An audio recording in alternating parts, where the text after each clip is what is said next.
thought these games looked dense, but he gave them all a chance after a second glance.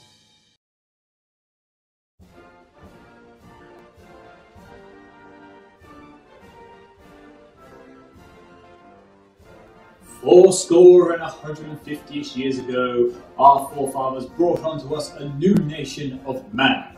Man whom would set the enslaved free. The slavery and the deplorable actions brought onto us by our fellow man had finally been ended, and thus brought forth a new golden age. But before that, these men, women, and children had to fight for their freedom, or pay for it with their lives. Today, I am here to see through a story of fear, of sacrifice, and of a time where man weren't men. Let us look back today on the Underground Railroad, so it was called, as we walked in darkness.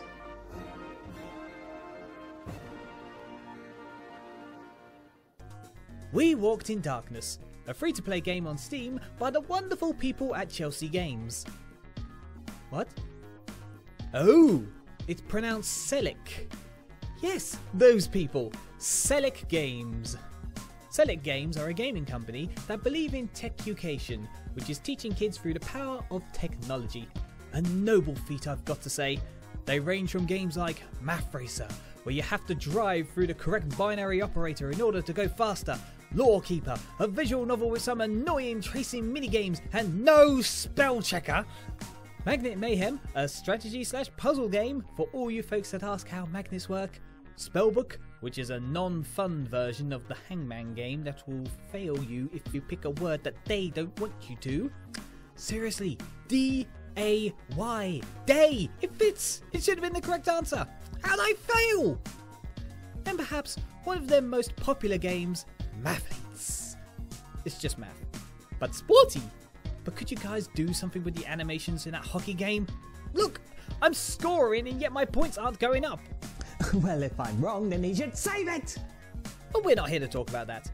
So this company has only released 2 of their games to Steam as of this recording, and the game isn't in early access either, so it must be all polished and ready to go. Ooh, it's going to be good. It's a game about slavery, and we all know how popular that was in the 17 to 1800s.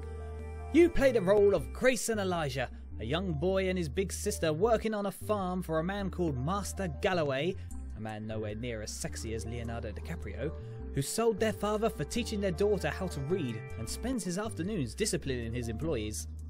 Seriously, I haven't felt this bad since I watched Django. So they escape with the help of their Uncle Packer and they flee into the night, avoiding the guards and travel onwards to freedom. So that's the story in a nutshell, but what's the game like? I hear you cry. Well, it's a 2.5D side-scrolling platformer with stealth gameplay and a little bit of puzzle solving. You have to work together with both characters to open doors, jump fences, and whatever I was doing here with the pigs.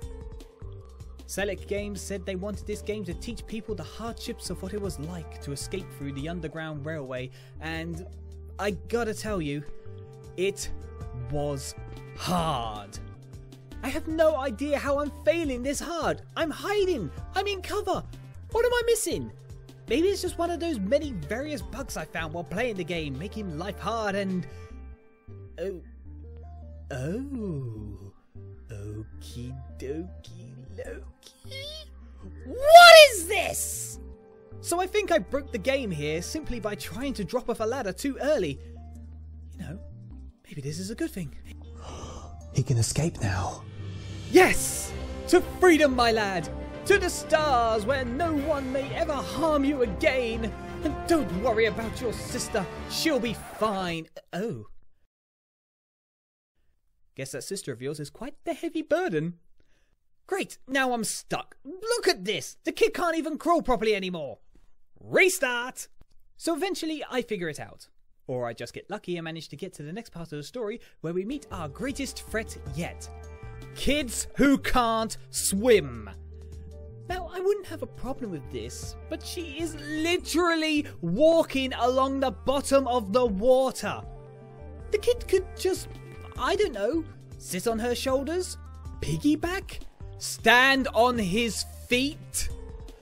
Look how high the water is on her. Now look how tall he is. Why is this a problem? Anyway, this game is a follow command that makes life easy. Except the flaw of if you leave it on and switch to the girl, he will literally kill himself. The poor lad's had a hard life. Maybe we could ease up on him a bit. So we get to the end, and it's a lovely safe house filled with the loving Slender family. Look at her. She looks so natural. I feel so natural. Now we reach the next part where we have to again input a code. And could I read it? Please? Look, there's a lot of words here. Second, I guess that's supposed to be a 2? So after much trial and annoyance, we unlock the basement door and enter a tunnel. We get some character development with the boy being worried about the nice family, and that's it. Just like that. So what can I say about this game? The line of sight needs fixing. Subtitle borders are huge and block the screen as well as needing censoring at times. Ladders are broken, texts need adding, and the game needs to be longer. Also, what was the deal with the pigs? I still don't know what I accomplished here. Let me stop the review here for just a moment. I want to point something out. Now, back in January 2018, I made this as a test pilot for this series, and during that time, the developers of the game have reached out to the community and said, we've changed the game, they've updated it, and they've improved the graphics, they've fixed the bugs, and they've also extended the story. 2 out of 3 things that I wanted from this.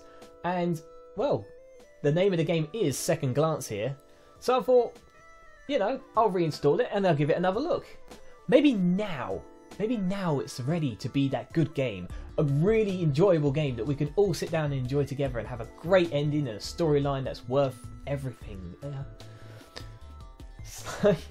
It's not like they could have made the game any worse, right? Thank you all for watching. I've been Nevel V Yashgi, and I hope that after this, you'll all be willing to give this game a second glance. Toodaloo!